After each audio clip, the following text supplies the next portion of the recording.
So please, want to call this meeting to order, please? This is a special meeting of the governing body of Corrales. Please put your phones on, turn your phones off or put them on vibrate. And then once you've done that, stand and join me in the Pledge of Allegiance, please. I pledge allegiance to the flag of the United States of America and to the republic for which it stands, one nation, under God, indivisible, with liberty and justice for all. This is an appeal of the Planning and Zoning Commission's approval of SUB 25-02. Remind me what that stands for. Subdivision. Subdivision, Jesus. Filed by Mr. Kirkpatrick and Angela Morgan. I need a motion to approve the agenda, please. So moved. Do I have a second? Second. All those in favor signify by saying aye. Aye. Okay, very good. So let me go through my little script here, talk about quasi judicial appeal process. This is a special meeting of the Village Council, which is a hearing for an appeal of the governing body of a subdivision application SUB 25-02. The appellants are Kirkpatrick and Angela Morgan, who have filed an appeal asking the governing body to overturn the Planning and Zoning Commission's approval of this subdivision that was granted March 19th, 2025. The appellee, is that the right one? Yeah. Start as the appellee. The appellee is applicant Stephen Mullins. Could Mr. Mullins stand and identify? There you go. And how about Mr. Kirkpatrick? Okay, very good. Thank you. I'm Jim Fahey. I'm mayor of the Village of Corrales, and I'll be functioning as presiding officer of this hearing. Hearing today, once again, is the quasi judicial hearing and the decisions we made by members of the governing body. Roll call is Rick Mira. Here. Bill Woolman. Here. Mel Knight. Here. John Alsabrook. Here. Zach Burkett. Here. Stuart Murray. Here. Thank you. Scope of this appeal will be limited to whether or not the council should uphold the decision of the Planning and Zoning Commission to grant this subdivision approval. If people go outside of that scope, that'll be irrelevant. I'll call you on it. It goes for all the parties as well as the councilors. We are recording this tonight so that a complete, clear record can be created of everything being said. However, please remember that we cannot create an accurate record with people talking over one another. So don't do that. If you start to talk over each other, we'll stop it so we can get a clean record. The council will have the opportunity to ask questions. Council, if you have any questions, please make sure you say mayor so that I can identify you, recognize you, and let you speak. Again, that is for the record so that we get those questions and answers down correctly. The questions should be focused on clarifying the record or the argument given and should not include new information or evidence being offered by a counselor through asking the question. Be civil. I'm also going to assume that everyone's demeanor is going to be appropriate and there will not be any badgering or argumentation of the witnesses. Evidence in this hearing is made up of everything in the record from Planning and Zoning Commission hearing. New evidence or testimony is not allowed unless it's allowed by the governing body to be introduced for the first time here tonight. The decision is on the record for the hearing below in our packet. And if an exception is granted by the governing body for that new evidence, that will also be included. Evidence includes testimony and exhibits. If either party has exhibits to present that are not in the packet, please present them to the village clerk, Melanie Romero, for distribution to the governing body after it is determined admissible by the governing body. Before I give an outline of the process, I'll try to tell you what that outline is. We will first have a summary of the case by Planning and Zoning Administrator. We will hear a presentation by the appellants, followed by a rebuttal from the appellee. Each party's time will be limited to 15 minutes. A party may request more time if the matter being heard is extremely complicated upon their request and the governing body agrees.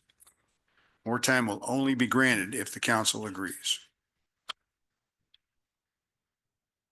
The appellants and appellees may present argument or call witnesses if allowed by the governing body, and any new witnesses will have to be sworn in by the village clerk. The appellants and appellees can rely on the record of exhibits and witnesses from the Planning and Zoning Commission meeting where the subdivision application was heard. If there are exhibits or visual arguments, those again should be given to Melanie for distribution. then you will need to explain what the exhibit is. Before making a final decision, counselors or I may have questions of the witnesses limited to clarifying the evidence, the parties' arguments, or the decision of the Planning and Zoning Commission. No independent evidence should be offered by counselors or me, and I will remind all of us if necessary. After questions, I'll close the hearing and the governing body will deliberate. The council may make a determination in open session or in closed session, but all decisions must be made in public.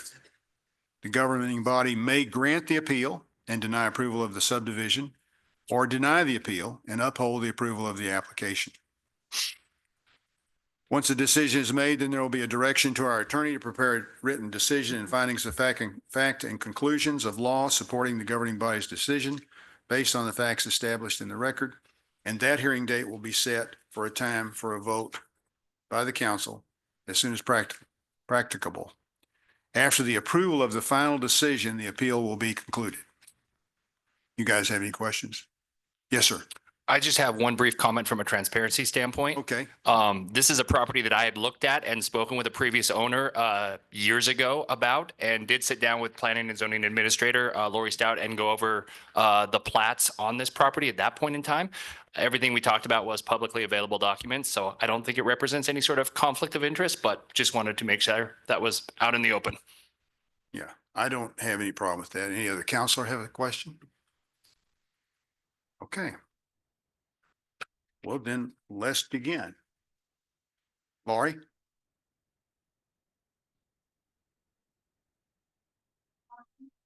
You were there? Yeah. Okay, No, anyone who's there at the meeting and was sworn in at the meeting is okay. just asking. Thank you, Mayor, Administrator Curry, counselors. I'll point out that the portion of your packets that was provided by the village starts at the letter that I sent to the applicant after the meeting, noting the conditions of approval and, the date of the meeting and what transpired. And then it goes on with the full application, the plat drawings, and the portion of the meeting minutes from March 19th of 2025.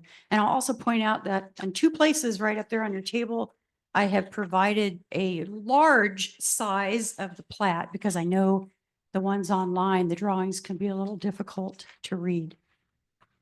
Another thing I wish I could do, and I know I'm not allowed, so I wish I could have taken you all out there and just kind of shown you the lay of the land. But since I can't do that, I'm going to initially just try to sort of paint a picture. So if you're heading north on Corrales Road, you get to East Valverde. You would turn right, which is east. And while that road has some potholes, it is wide enough for two cars to pass. After a while, proceeding east, you come to a place where the road is split in half by a fence down the middle. But prior to that is a turn off to the left. So when you're looking at the portion of road that has the fence down the middle, to your right is Corrales Kennels, to the right a little bit farther. And then the appellates live a little farther east of that. So getting back to where you are right now, if you take a left, we call this, I guess, we call it the Sanchez Road Spur. And this area, this short area that you would drive north a little bit and then turn east again, has been heavily discussed at prior platting actions having to do with not only this subject property, but other properties leading up to it. So over the course of two prior platting actions, the applicant, Stephen Mullins, has at his expense paid to move a wall that was at a right angle in that spur. And it greatly impeded access. I stood out there. Chief Martinez had his newest driver in his largest truck come out there, and really the truck could not turn at that point. You literally could not turn. A person who owned that corner, they were not even a party to the plats, any of the plats. They did donate that corner, and we now have a curve there. And again, their wall was moved, and that portion of road was created on Mr. Mullins' dime. So now a fire truck can make that turn. So once you continue east past that newer curve, you continue about 3/10 of a mile down Sanchez Road just to get to the subject property.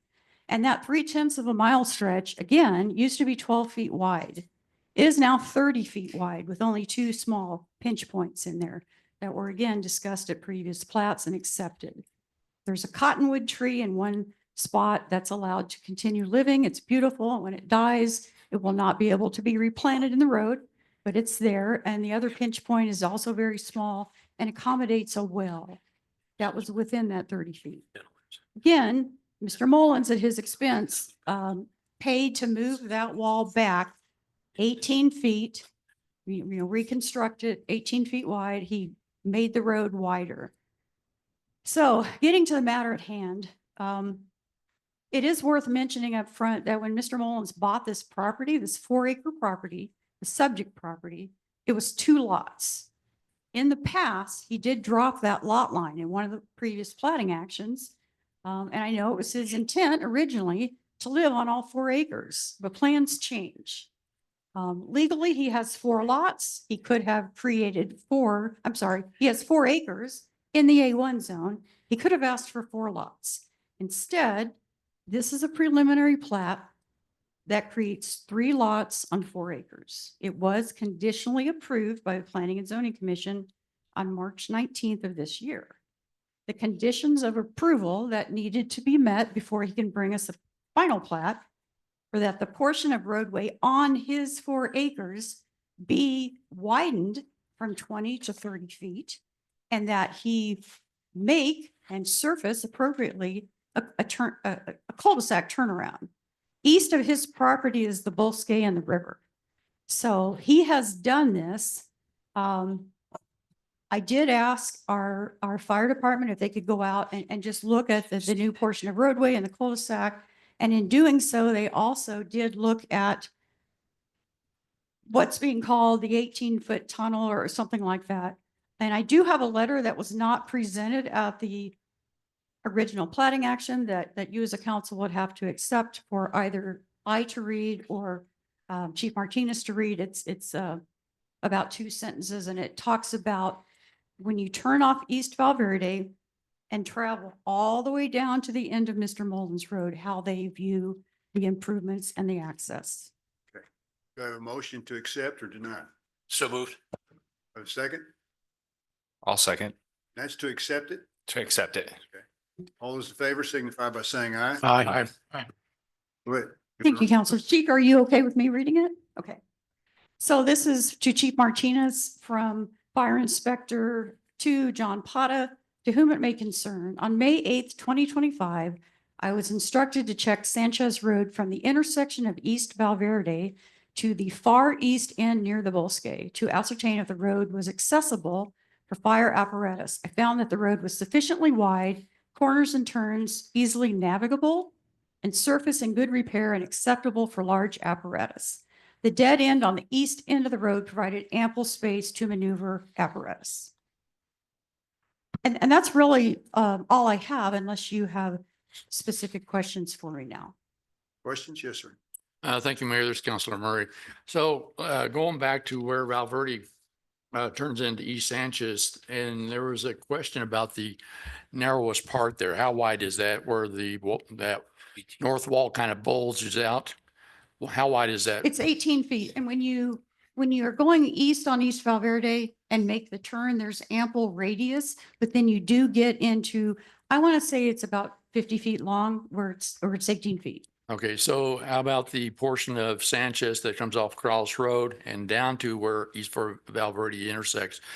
You said that is chained off, is that correct? Yes, it has a gate and it's only 12 feet wide. It is a one-way road. Okay, I remember having issues with that road before when I was on planning and zoning. But the fact is, if they had East Valverde blocked for some reason, could the fire department come down Sanchez and make that curve and through that gate? I'll let Chief Martinez answer that question.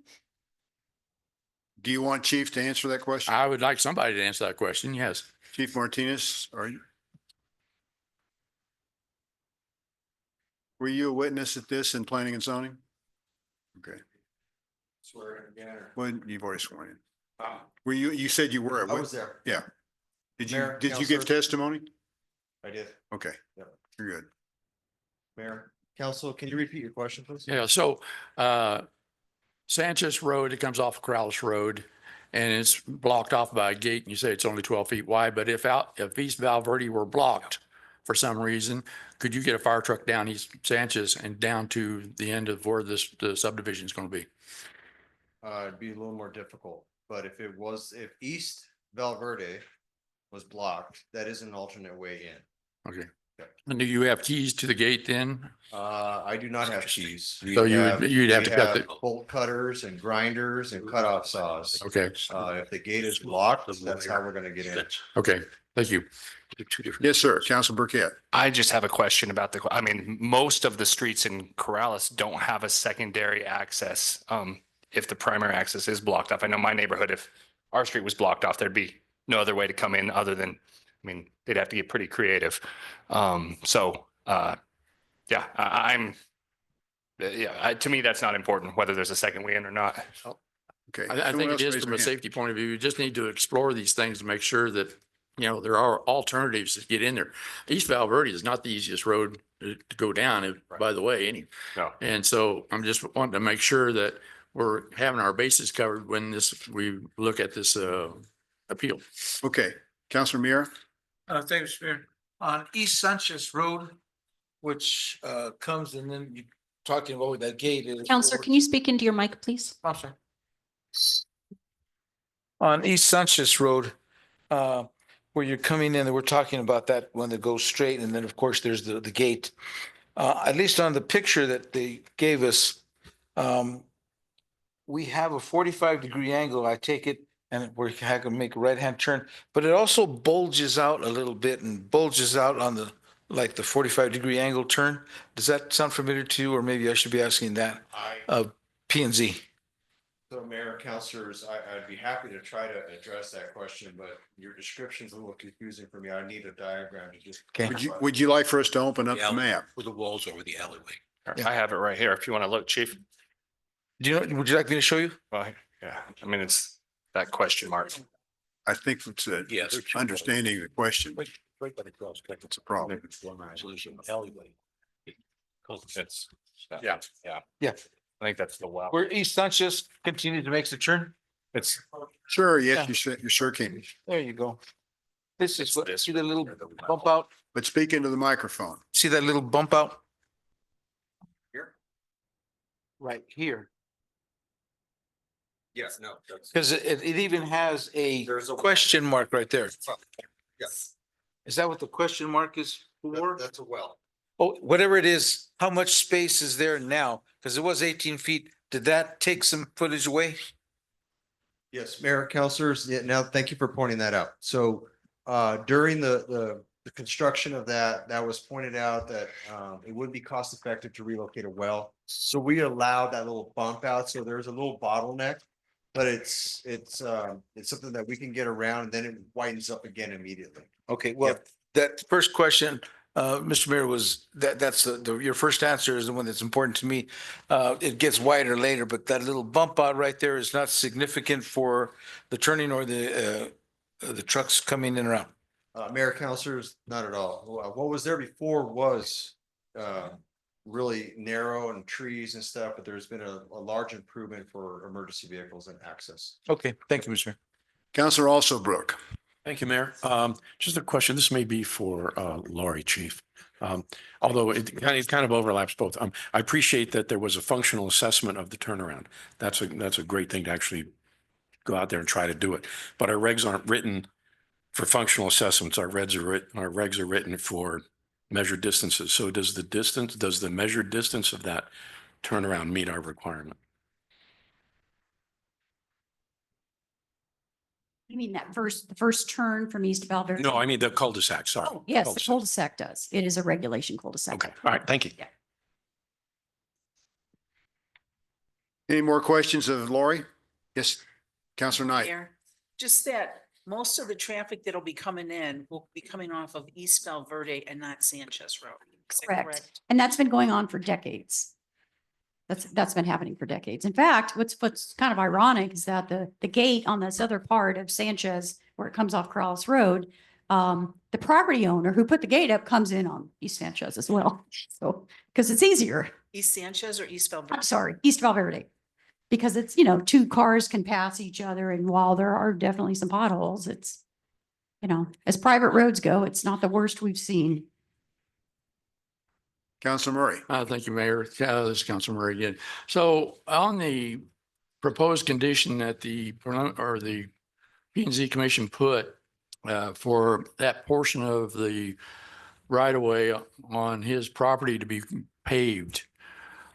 Is that the way I understood it? No, appropriately surfaced was the language, because it's a private road. He just needs to make sure that it's appropriately surfaced in our lingo means gravel or base course or something where you're not gonna, you know, the fire truck's not gonna go up to his axles in mud. All right, so then who's responsible for maintenance of that road? Because that seems to be. So glad you asked. I forgot to mention that on a previous plating action, there was a roadway maintenance agreement between everyone from this, where the spur connects to East Valverde, all the way to the end of Mr. Mullins' property. So the property owners along there have a private roadway maintenance agreement. Okay, was there anything in a previous easement that might have been detrimental to this preliminary plat? Everything has been adjudicated. This is the third plating action that I've been involved with this total area of land. So the Planning and Zoning Commission has pretty much thrashed out all the details, if that answers your question. Okay.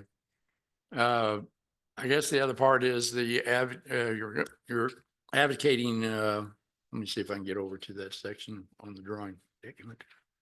The hammerhead that is being Vacated. vacated, thank Yeah. you. But that seems to be more on Mr. Grubb's land and not part of this plat. So was Mr. Grubb also a party to this as well? Did he So, agree? Yes, thank you, Counselor. His land is mentioned, Mr. Groovy's land is mentioned because up until this preliminary plat, you had a 4-acre parcel and then you had Mr. Groovy's land, but you did need some sort of turnaround. So Chief Martinez had worked with the Groovies and with Mr. Mullins, and we knew that in the future there would be eventually a turnaround cul-de-sac, but in the interim, he allowed a hammerhead, which now can be vacated because the cul-de-sac exists today. Okay, but Mr. Groove has agreed to this and there's their documentation that indicates this? He will sign off on the plat. He is one of the parties to the plat, Okay. acknowledging that this is happening as it's shown. Okay, very good. Thank you, Mayor. Counselor Knight. Thank you, Mayor. So on this picture that we have in our packet, coming from East Valverde, if you take a left, it's 18-foot wide. Is that correct? Correct. And I think the picture may have been provided by the appellants and not part of my packet. I'm not sure. So is that wide enough? It's not 20 foot. Well, that's what's been discussed at all of the previous plating actions. It's land that belongs to somebody else. In fact, it belongs to Mr. Trujillo, and he did give a 18-foot wide by however many 100 feet long stretch to widen the road from 12 feet to 30 feet. So this additional pinch point has been discussed. You know, that's why we asked for Chief Martinez. He brought the fire truck down there to make the turns, and it's So, been Let discussed. me understand. So from East Valverde, it's when you turn onto East Sanchez to make that left to get onto East Sanchez, you're saying that it's wider than 18 feet No, then? it's 18 feet for about 50 feet, Okay. and then it becomes 30 feet wide. After that other 18-foot pinch point. So it's 18 feet, then the Right. corner, then There's 18 the feet for a well. very brief duration, and then 30 feet the remainder. Correct. Except where there's a cottonwood tree farther down, and then I think it's 22 feet or something. So everyone be sure to speak into your microphones. Any more questions? And can I, one more, sorry. Sure. So it Counselor sounds like Paquette. there's been multiple plating conversations about this. Yes.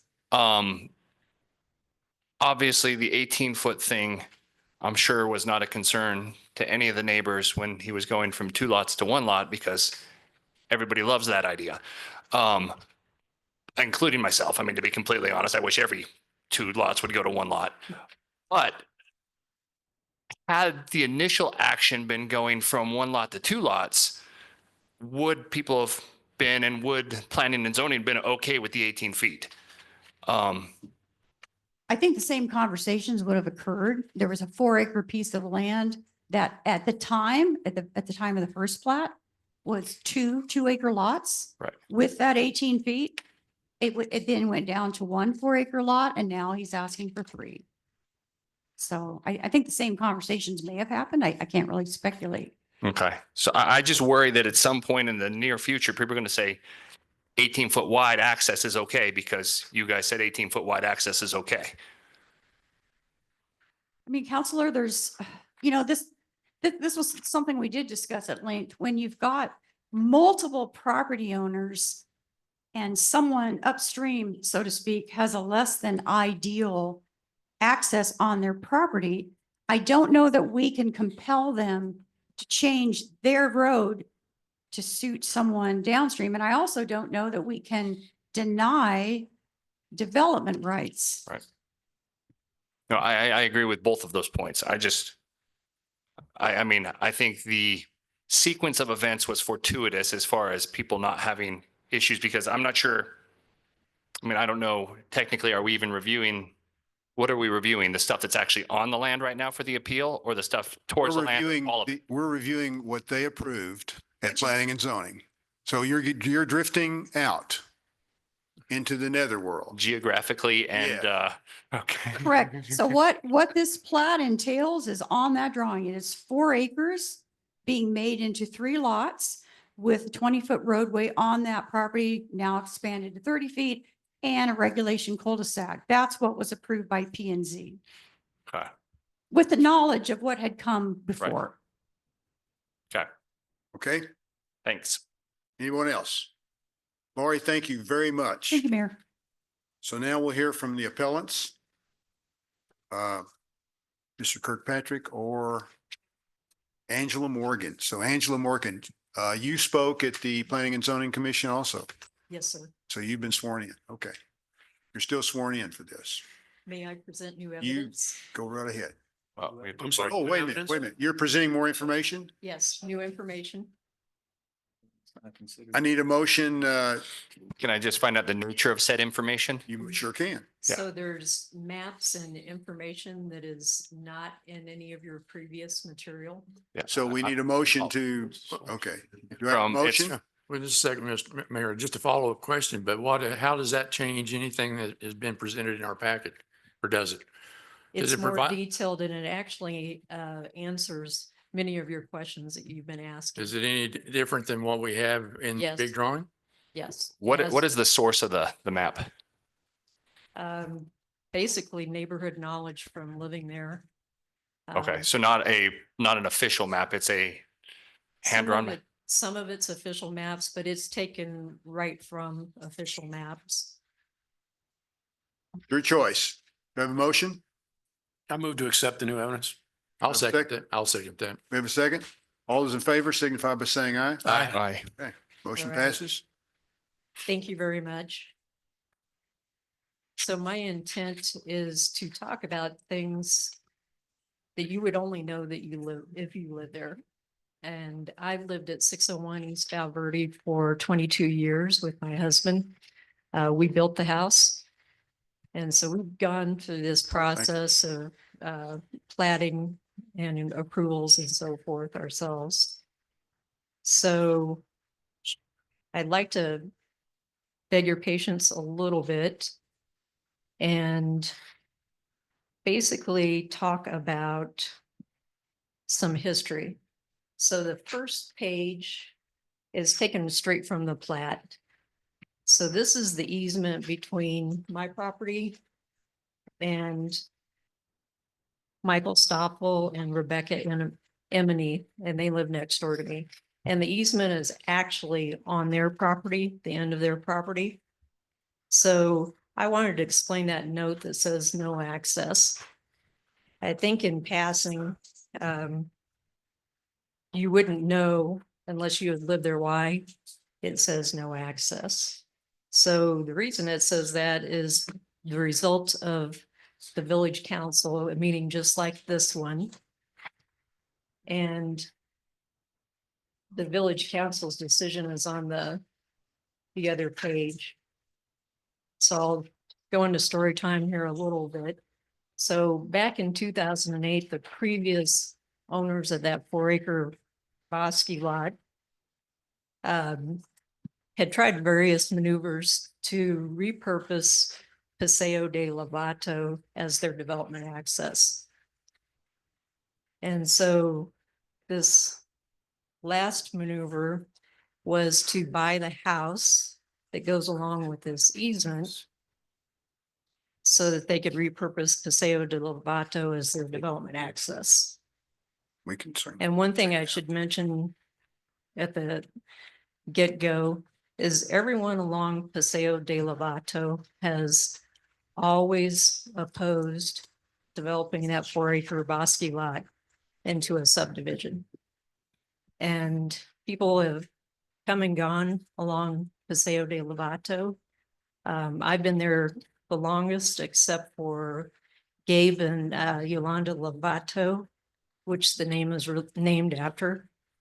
But everyone has always opposed it, so that's 5 households. And I think, yeah, 3 out of the 5 are here tonight. And the main reason why we opposed developing it is because they wanted to repurpose our private easement to develop the lot. So this particular decision by the governing body was triggered by the previous owners buying that house that goes with this easement in order to repurpose the road to use it for development. And so they had done this on the advice of the planning and zoning administrator at the time, Cynthia Tidwell. Now, when these gentlemen bought that house, all of my red flags went up. And so I went to planning and zoning and spoke with Ms. Tidwell.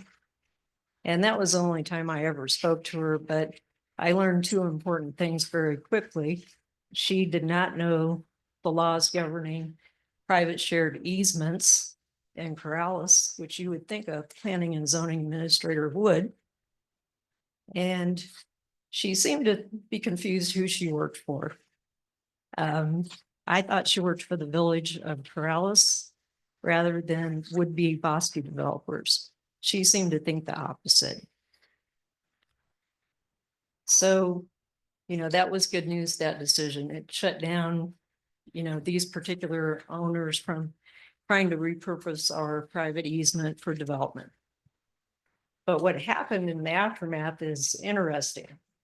So you would think, if you were told, no, you can't use this road for access, and no, you can't portray it as access, they would honor that. They did not.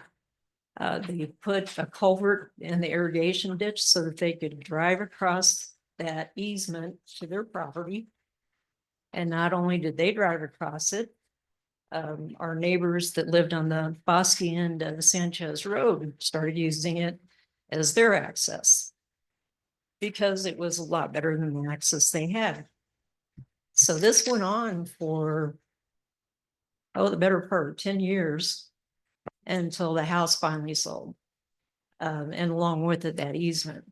So the new owners quickly tired of people driving across the end of their property and basically threw a chain across it, and that was the end of it. So we didn't have to deal with the traffic all the time. So fast forward, that is the exact spot where we met Mr. Mullins, the new owner of the Bosque property. And we met him asking basically to drive emergency vehicles across that easement. And so it seemed like, he was picking up right where the other previous owners had left off. So there was, I don't know, whoever thought up this idea hadn't done their homework. But we all met on the road and discussed his plans. And so we brought up that, if you open this up for emergency vehicles, it'll go back to the way it was with everyone driving across it. We don't want that. We didn't want to go back to that situation. And also there was, a whole intricate plan that there would be a gate across the property so that only emergency vehicles could unlock the gate and use it. And so then we brought up, the unfortunate fact that emergency responders have a hard time finding addresses in our neighborhood. And so finding, this no access easement, in the middle of the night in a real emergency didn't seem like a workable proposition. So that's the first thing that I wanted to talk about is what's behind that no access. And it's seeming like the new owner was pretty much starting where the previous ones left off. So the next couple of pages talk about the actual access to the property. So during the previous meeting where approval was granted, it was the access to the property was described as basically you cut over from East Val Verde to Sanchez. You just cut over. No mention as to how that's accomplished or that it's a big deal. It really is. The actual access to that proposed subdivision is essentially a funnel. And so there's a detailed map, second to the last page.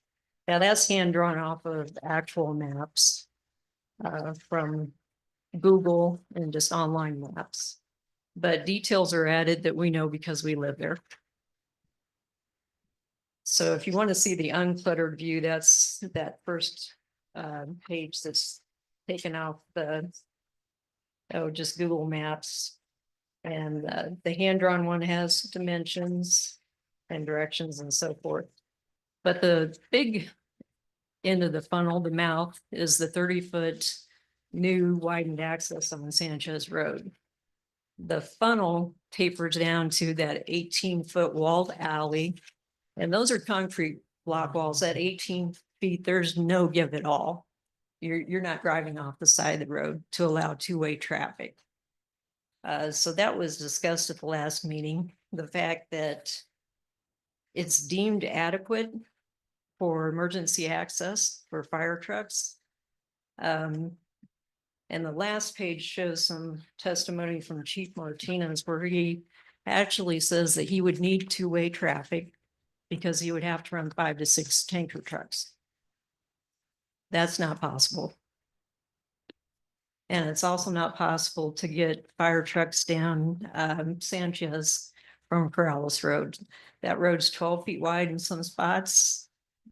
You can't have two-way traffic on that little 15-foot section that's shown on the detailed map. So in an emergency, that 18-foot part of the funnel gets shut off pretty quick.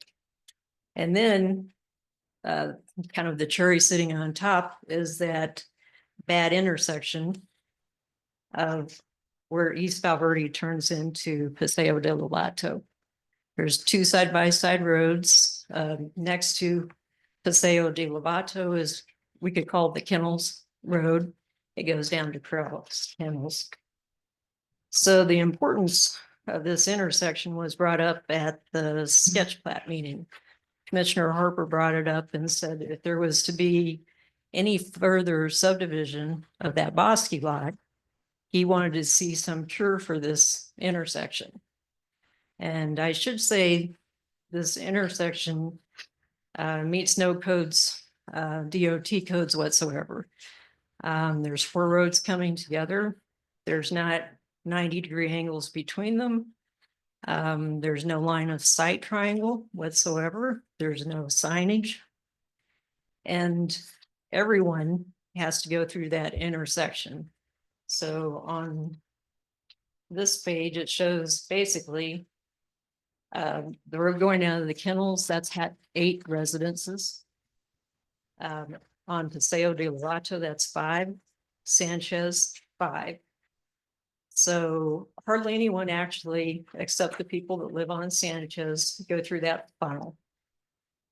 But all of us on those 3 different tributaries going down to the Bosque go through that intersection that Commissioner Harper wanted to see cured before we dump 3 more households of people using it.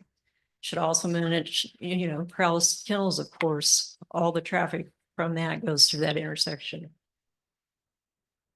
So one thing I should mention is how easy it is to shut down that intersection. I recall coming home one evening and there was a medical emergency on this little section of blacktop before you hit that intersection. Well, of course, there's no place to pull over. Most people do not have a pullover spot. So they park the rigs right in the road until they're done with the emergency. That's all it takes to shut it down. So when I was coming home, I pulled up behind the fire truck that was idling in the road and waited a while. It's like, well, they're just going to be here a while. And so thought about stashing my car somewhere, walking home. And then I remembered you can sneak through sometimes if you're lucky, if the gates are open on Sanchez. And that night I was able to do that. I was able to go from Corrales Road, Sanchez, gates were open. I used that little 18-foot section. I got home. That's usually not the case. So basically, in any kind of a medical emergency, say construction vehicles using that little 18-foot section, and a natural fire, you would get vehicles stacked up and shut down that intersection pretty quickly. And then you got 20 households that can't get in or out. You add 3 more, it's over 20. So my math may be a little bit off there. I think it's currently 18. That's your 15 That's your minutes. 15 minutes. Oh, no. I had more. Could I ask for more time? Mayor, we are already at 6:12 PM and our next meeting does start at 6:30. I'll bet you it doesn't. Can't- You guys want some more time? I'll make a motion to add 5 minutes. Is that Yeah. close to adequate? Yes. We have a second? Second. All those in favor signify by saying aye. Aye. I will Okay. quickly cover one more item, and that's that utilities were run before any kind of plat approval on March 14th, prior to the last planning and zoning meeting. So there's pictures of what was done to my road. So a concrete access panel was dug into my road. And you can see the pictures there. And I would like to know the name of the contractor who installed that. I've been talking with P&M. They said they did not do that and they would never put an access panel like that in a gravel road. So that is one thing I would like to find out is who actually dug up my road and installed that so I can have it removed and my road restored. And I believe my neighbors would like to also speak. We have 4 minutes left. Don't we need to? Did you speak you at speak the, at the original hearing? Mayor, Would you say that again? Rebecca Emily. So good evening, Mayor, council members. Thank you for the opportunity to present our perspective on this case. I have 3 minutes. So to introduce myself, I have been a resident of Corrales for only the past 3 years. But having lived in 2 other locations with my husband, Michael Stoffel, in the greater Albuquerque metropolitan region over the span of 30 years, I have developed a great appreciation for the slow-paced, community-based and rural setting that this living in this village offers. What I want to bring to you is a sort of a sense of disappointment that's become apparent to me through my past two experiences interacting with planning and zoning, and I think I speak for my neighbors, that community voices and village code are dismissed in favor of property development and monetary profits. As residents of 589 East Valverde, we are the owners of the property for which this easement it has been granted to Mr. Mullins, and we agreed to that easement willingly when we were aware that that would be a one property development, and we were very excited of the intentions to take care of the bosque and preserve the nature of our rural neighborhood. It came to us as a surprise when we were subjected to the March 19th planning and zoning meeting for a 3 subdivision plat approval. So Angela provided written documentation of 7 code violations before tonight's meeting that were disregarded in terms of the planning and zoning approving that plat. I'd just like to point out 2 additional concerns that suggest a lack of transparency and attention to community and town concerns in the planning and zoning process. The fact that work was contracted and already completed to deliver electricity to 3 residences days before that planning and zoning meeting on March 19th, that was intended to grant permission for that 3-lot subdivision plat, gives a strong message to us in the community that these meetings are seemingly performative. And finally, despite the fact that we knew that we were going into this situation, as a community, we did sign and submit our concerns on the March 19th meeting. But it was clear to all of us that were there that members of the Planning and Zoning Committee had not even taken the time to understand and appreciate the physicality of the circumstances that are the major point of our concern and that impact the safety and well-being of our neighborhood. So I just thank you for your time in hearing us. Thank Thank you. you. Wait, you have a question for her? Councilor Murray? This is more for Lori. Lori? The question is, did you know about the electricity being installed and run to the other property in question? No, that's not a part of our code. No, well, somebody had to know about putting that in. I did not, and neither, and to be honest, Counselor, if you put in electricity for 3 lots and the 3 lots didn't get approved, whatever did get approved would be, that's what he'd be able to use. No, that's not the question. No, the question was improvements were made prior to this preliminary plat being approved. She said she didn't know. Well, I know, but somebody had to pull a permit, did they She not? said she didn't know. Mayor, I'm asking you, do you know of I anybody? have no clue, and that's really not part of the discussion tonight. I think it is because it's part of the violation. But anyway, I can tell you that people run utilities on their private property all the time. It's not run past us ever. Unless there's a building permit attached to it, which in this case there was not. We wouldn't know. Okay. I have a quick. Councilor Knight. Thank you, Mayor. So let me ask you a quick question. Are East Valverde, Paseo del Lavato, and East Sanchez, are those all private roads? Yes. Okay.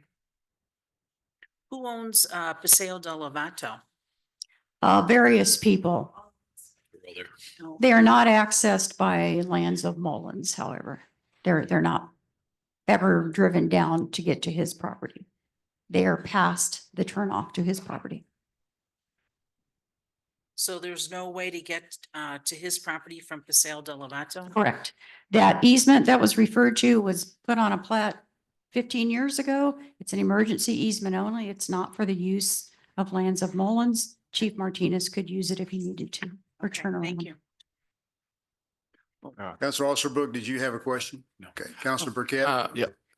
Thank you, Mayor. So my thoughts have maybe evolved a little bit on this, people not being upset about the 18-foot and the first one. So I certainly do not love the fact that people granted an easement through their property very generously under the pretense of it going from 2 lots to 1 lot.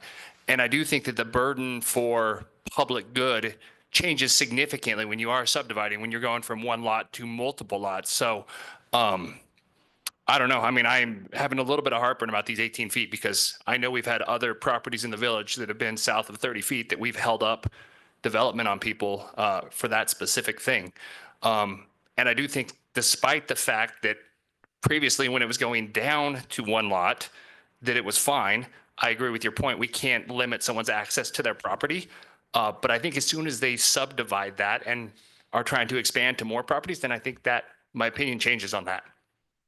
And I think village code, so my code, I guess, if we had another property come in tomorrow that had an 18-foot pathway to make 3 lots, are we going to approve that every time? Or are we going to have a fire truck drive down there and see if it works? Because if that's going to be the new bar, then we need to put that in code that as long as a fire truck drives down it and somebody in that fire truck is happy with the access, then that's what we should have in the code if that's what our code's going to be. So I will say on any subject property, they must widen their road to the appropriate width. They must put in cul-de-sac if it's applicable. They must surface the road. And that's about all we can do.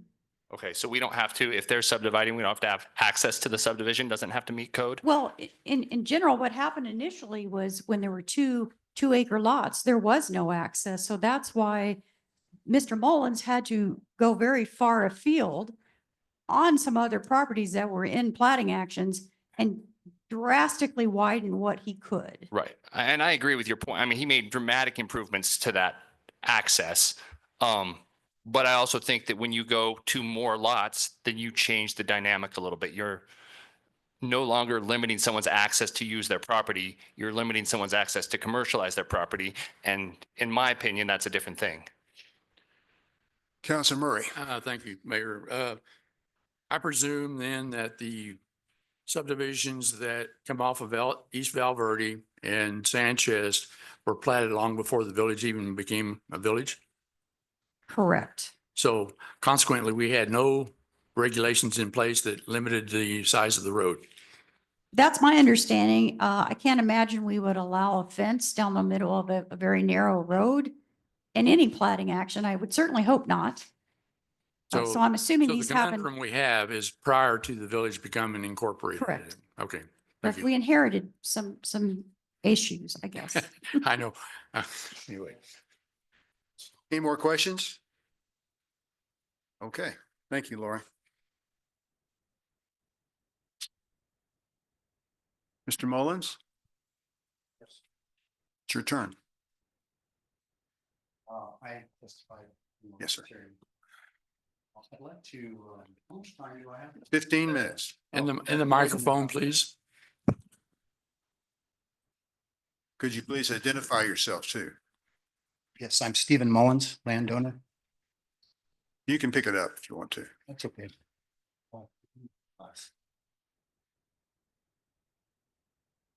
Just a prepared statement. Can you hear me okay? Yes, sir. Okay. I'm here with my partner, Johnny Torres. We own the land at 900 Sanchez Road. I was born and raised in Albuquerque after a 30-year career in the Bay Area. I came home to retire in 2018. After spending a year looking at many homes in Albuquerque, my partner, Johnny Torres, and I discovered the 4-acre bosque property. The thing that attracted it to us most was the untouched wild bosque nature of it. We spent the entire first year working with a reputable arborist to care for the 100 cottonwood trees and to reduce the fire hazard created from decades of no maintenance that Chief Martinez called a tinderbox. We removed 1,000+ elm trees that were suffocating the cottonwoods and mulched them back into the land around the roots of the cottonwood trees to retain moisture and shade from the sun. We grinded all the elm tree stumps instead of pulling them so as not to disturb the sensitive shallow root systems. We prohibited heavy vehicles from driving over the shallow cottonwood root systems when possible. And everything we've done for the land was in the care of the cottonwood forest for us and for our neighbors. Our biggest challenge was obtaining a building permit, which required adequate access for Village of Corrales emergency services. Working with planning and zoning and the fire chief, we came up with an idea to use the easement that runs north and south, connecting our land to Paseo de Lovato as emergency services only. That is the easement that was discussed previously. and that John and I would use the existing 12-foot wide Sanchez Road as our personal access. So this easement was to be emergency services only, which would allow the village to do what it needed to do in case of an emergency. And we would just use the 12-foot wide road, which was, it was basically sided both sides with block walls and not very sightly, but we looked at it as kind of an entryway into our secret forest in the back. So this easement, what our idea was that this easement would serve as a staging point for the chief and his fire trucks. Our proposal was that we would grade it and flatten it. It wasn't in any great condition, that we would replace a culvert that was smashed in and all operable, and that we would put gates up on each side with a Knox box that the chief could access, which he's used to accessing properties like that. And that would only be used if there ever was an emergency. So that was our proposal that Angela mentioned in the beginning. During our due diligence phase of the purchase, we learned the history of the property where the previous owner developer tried to force his will onto the neighbors by using their private road, Paseo de Lovato, as his entrance to his planned subdivision. I read every page of the many meetings, minutes, and legal proceedings, and it was clearly a traumatic experience for all involved. Based on this understanding, John and I decided it would be a good idea to introduce ourselves to our new neighbors and share our plans so that they could feel comfortable allowing the village to use the easement for emergency services access only, should there ever be an emergency.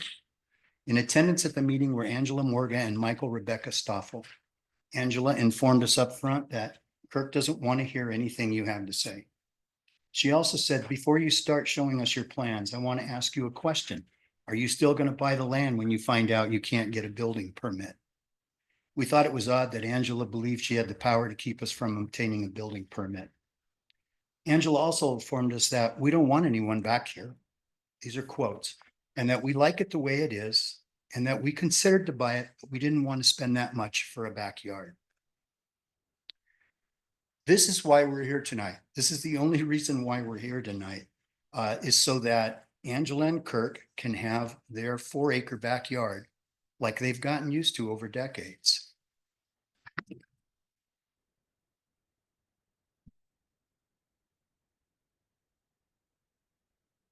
Later that week, I received a call from Michael Stoffel saying that he and Rebecca liked our plans and wanted to support us, but had only moved in 3 weeks earlier and didn't want to get off on the wrong foot with their new neighbors, Angela and Kirk. I also received a call from Kirk Kirkpatrick saying that he also liked our plans after looking at them closer with Michael Stoffel, but that he and Angela would not support us primarily because Angela was opposed. Basically, what's happened here is they basically said, no, we will not allow the village to use this easement for emergency services access only. And the reason for that is because they didn't want anybody back there. Please, no. This forced us to find another option to meet the village's requirements. The only option available to us was to purchase an easement from Joseph Trujillo, who owned all the land on the north side of the existing 12-foot easement. We purchased enough easement to give us the required 30-foot road width along the entire length of Sanchez Road, a 1/4 mile, leading back to our property. We had to move the existing 1,400 linear feet, 1/4 mile of 6-foot high CMU block wall, dispose of it, and rebuild the entire wall 18 feet to the north. We then graded the road and laid down 3 inches of base course as required by planning and zoning. In everything we did to make this land accessible and livable, we tried to be thoughtful to all who would be affected by it. When planning and zoning required our neighbors Anthony and Davida Trujillo to install a clear sight triangle so that they were within code, we had it done for them and paid for it, and we installed a new wall for them on the opposite end of their property in gratitude for them providing that clear sight triangle.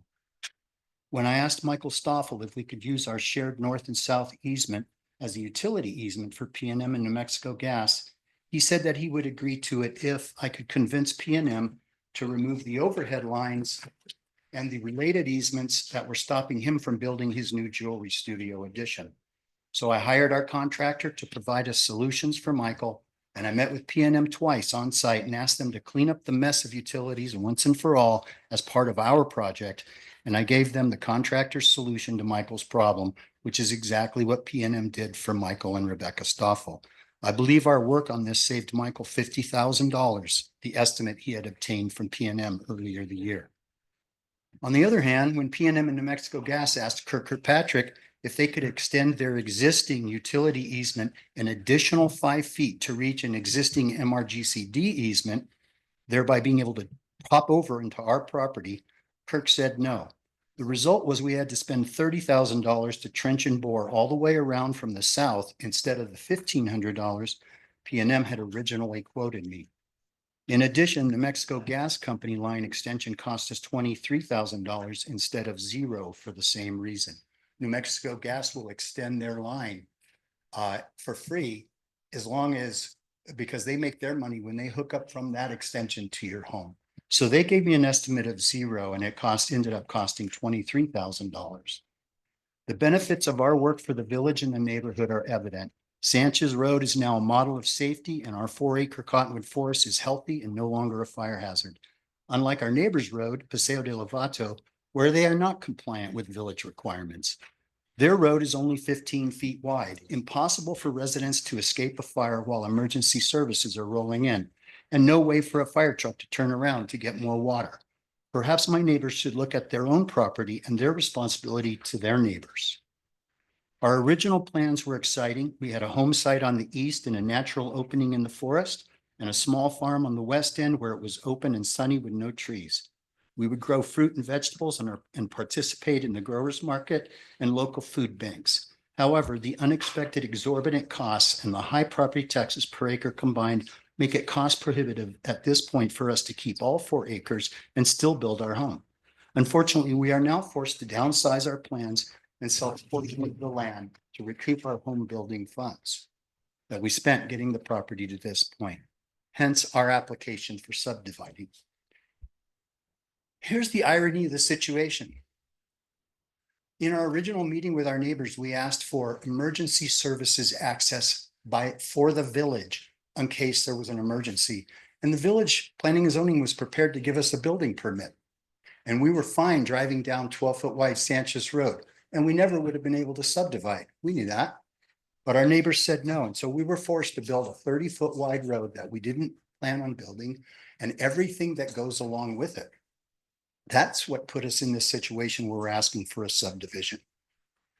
As for the accusation that we installed utilities for a subdivision prematurely, that is incorrect. We initiated the process with PNM immediately after our replat was approved over a year ago, and the design has not changed. We will have to change it after the subdivision is approved. As for safety concerns of our neighbors, for the first 2 years, I drove those roads in and out of our property every day, sometimes twice a day. I rarely saw any other cars on those roads with me, and when I did, it was no more than 1 car. In my experience, a driver would have to try really hard to create an accident if they are paying attention and driving reasonably. You can say that about any road anywhere, and 2 more families are not going to increase the risk. Otherwise, planning and zoning would not have approved us. As for dust complaints, if you're driving a reasonable speed, there's very little, if any, dust on Sanchez Road due to the 3 inches of base course that we laid there. And there's far less than any of on the many dirt roads in Corrales, such as Paseo de Lovato, our neighbors opposing us. We suggest they do as we did and pay to have 3 inches of base course laid down on their road. It will help tremendously for those neighbors concerned about dust.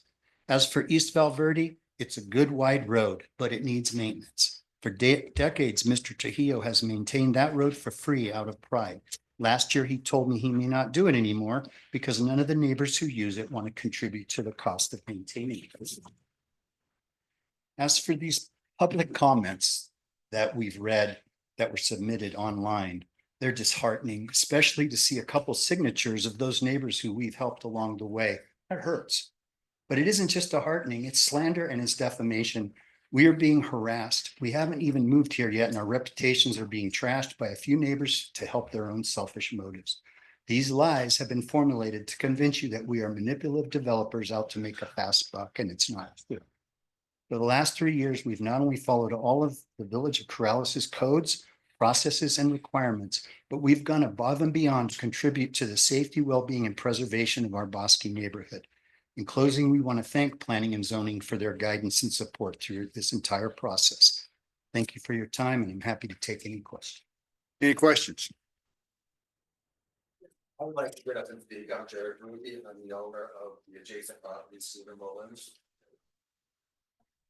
That we have to subdivide. You got 2 minutes and 43 seconds. Identify yourself, please. So I was not at the planning and zoning meeting because I was out of town, so I like. Okay, please raise your right hand and state your name. I, Jared Ruby, Do you swear to tell the truth and the whole truth? will I tell the truth, the whole truth, nothing but the truth. Please Okay. proceed. So I'm on the property just north of Stephen Mullins. So when I supported him putting the road in financially and with whatever else I could do, I took my private drive, which was going down on the plot of the Gruby lands, and let him use 8-10 foot of it and then extend his another 12 foot. So we had 20 foot down a private drive. We also then supported the 30 foot that Joe Trujillo made us buy the easement for. So one of the current issues I'm having, and this whole easement between their lot and this, in my opinion, has nothing to do with this. The easement is for fire. No one drives down it. So it's great that we have 2 accesses to our place, so fire can get through. And the fire chief did state earlier, he could go down East Valverde and come in Sanchez if he needed to. So in theory, there's 2 accesses from East Valverde and Sanchez to our current property. And then another one, which is their easement to have a fire in. So in theory, we have 3 potential options to get to our property based on these conversations, even though I don't think that easement has anything to do with it. So I do understand that there's an 18-foot issue. I've known Lori, I guess the fire chief, for 7 years, because I've lived there for 7 years and had a wreck with Joseph Trujillo and couldn't subdivide it from him for 5 of those years. So working with Stephen allowed me to subdivide that land and make it for emergency and fire safety to get down to my residence. I have no plan to subdivide my 2.7 acres. I love Stephen's first idea, and I completely understand how it didn't work based on the exorbitant costs it took to get this property up to our current code for safety and health. And I feel safe down there. I feel much safer now. I have a big road. You guys should drive down, nice cul-de-sac. Regardless of what happens, this cul-de-sac is in. I permitted a hammerhead to be in my front yard because there was no other way for the fire to turn around. So now that there's a cul-de-sac, I can take that hammerhead out, because the fire chief now, in my opinion, has a much better turnaround than he did before. So thank you. Appreciate it. Thank you. Anybody have a question? I have one brief one. Yeah. Have you guys met with the police chief at all? I know the fire department has been out there. Have you talked to police as far as access out there? The people who were just Mr. speaking. Mullins? Oh, yeah, Mr. Mullins, sorry.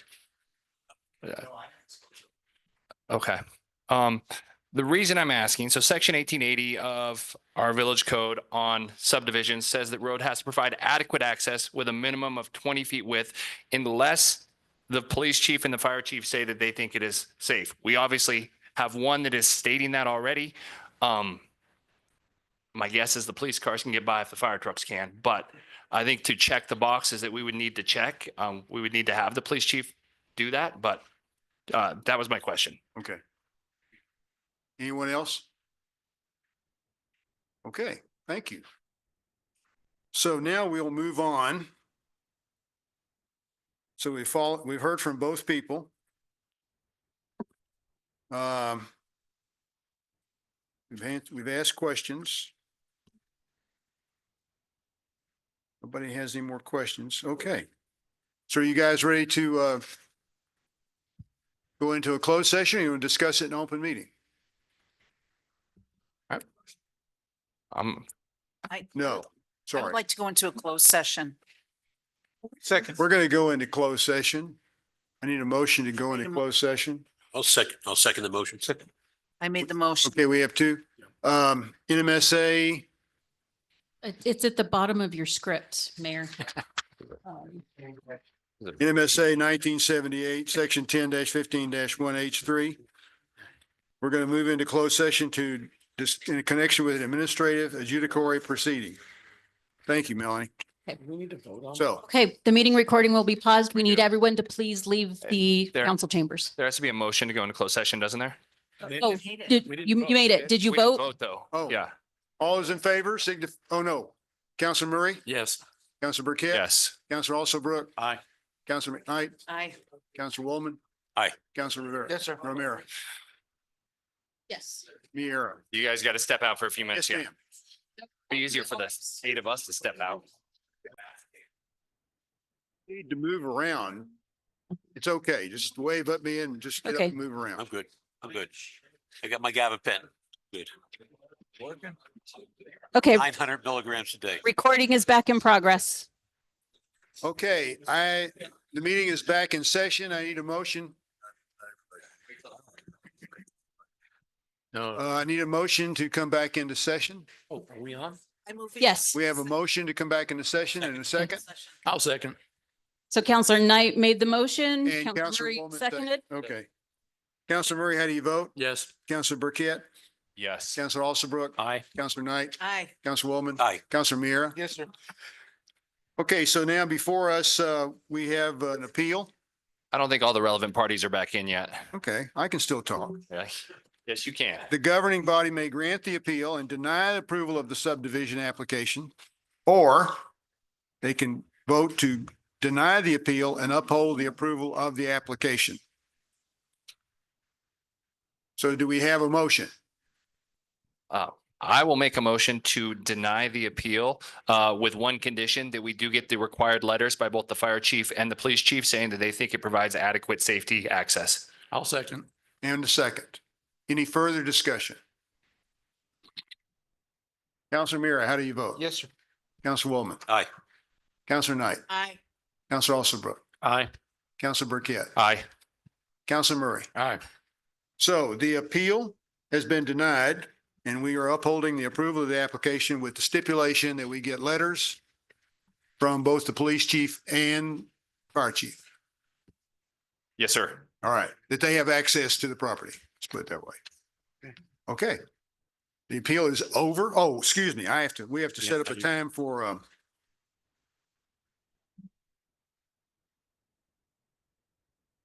so the council has made the decision. Now, Mr. Teeger, Love it. you need to prepare the findings and conclusions, decision of the governing body. Will it be ready by May 27th? Actually, we would need it by the morning of the 23rd to have it approved on the 27th. We have to have it by the 23rd. We can get it done. You can do it? Okay, so we will plan to bring this back to council for final approval on the meeting of the 27th. Okay. This appeal is over.